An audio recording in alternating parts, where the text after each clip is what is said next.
हरे कृष्ण दोस्तों, आप सभी को शरद पूर्णिमा की हार्दिक शुभकामना। शरद पूर्णिमा आश्विन मास के शुक्ल पक्ष की पूर्णिमा तिथि को मनाया जाता है। इस साल शरद पूर्णिमा 6 अक्टूबर को मनाई जा रही है। इस दिन चंद्रदेव, मां लक्ष्मी और भगवान शिव की पूजा की जाती है। कहते हैं कि इस दिन चंद्रमा 16 कलाओं से परिपूर्ण होता है।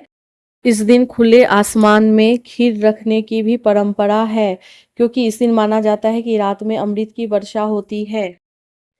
इस दिन माता लक्ष्मी और नारायण भगवान की पूजा करने के बाद कथा कही और सुनी जाती है। तो आइए चलिए सुनते हैं शरद पूर्णिमा की कथा।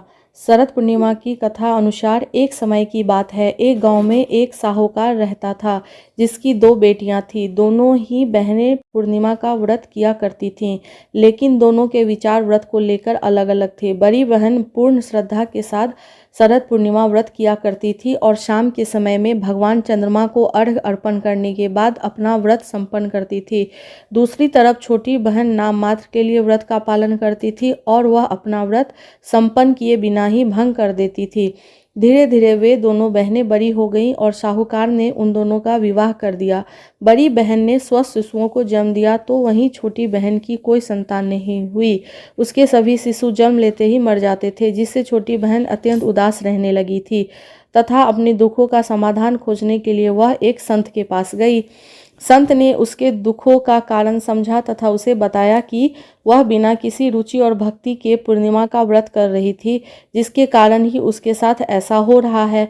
संत ने उसे सलाह दी कि यदि वह पूर्ण श्रद्धा से इस व्रत का पालन करेगी तो भगवान चंद्रमा की कृपा से उसका अशुभ समय समाप्त हो जाएगा। संत के कहे अनुसार छोटी बहन ने आगामी शरद पूर्णिमा का व्रत पूर्ण श्रद्धा और विधि विधान से किया, जिसके फलस्वरूप शिशु की तो प्राप्ति हुई, किंतु दुर्भाग्यवश वह शिशु भी जन्म के तुरंत बाद ही मृत्यु को प्राप्त हो गया। छोटी बहन को यह ज्ञात था कि उसकी बड़ी बहन को भगवान चंद्रमा की विशेष कृपा प्राप्त है और उसकी बहन उसके शिशु को पुनर्जीवित कर सकती है। इसलिए छोटी बहन ने एक योजना बनाई और अपने शिशु के मृत शरीर को एक कपड़े से ढककर एक छोटी सी सैया पर लिटा दिया। इसके बाद उसने अपनी बड़ी बहन को अपने घर आमंत्रित किया और वहीं उसे बैठने का आग्रह किया, जिस पर शिशु का शव पड़ा था। जैसे ही बड़ी बहन सैया पर बैठने लगी, उसी समय उसके वस्त्र उस मृत शिशु को स्पर्श हो गए, जिससे शिशु जीवित होकर रुदन करने लगा। बड़ी बहन आश्चर्यचकित हो गई और उसने अपनी छोटी बहन को इस लापरवाही के लिए खूब डांटा।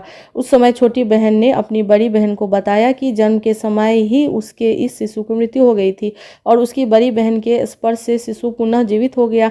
यह केवल भगवान चंद्रमा की कृपा और पूर्णिमा व्रत के प्रभाव से ही हुआ।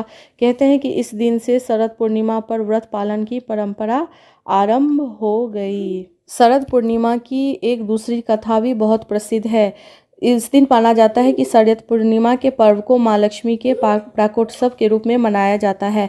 ऐसा माना जाता है कि इसी दिन समुद्र मंथन से मां लक्ष्मी प्रकट हुई थी। वहीं एक दूसरी मान्यता के अनुसार शरद पूर्णिमा के दिन ही द्वापर युग में भगवान श्री कृष्ण ने महाराज किया था।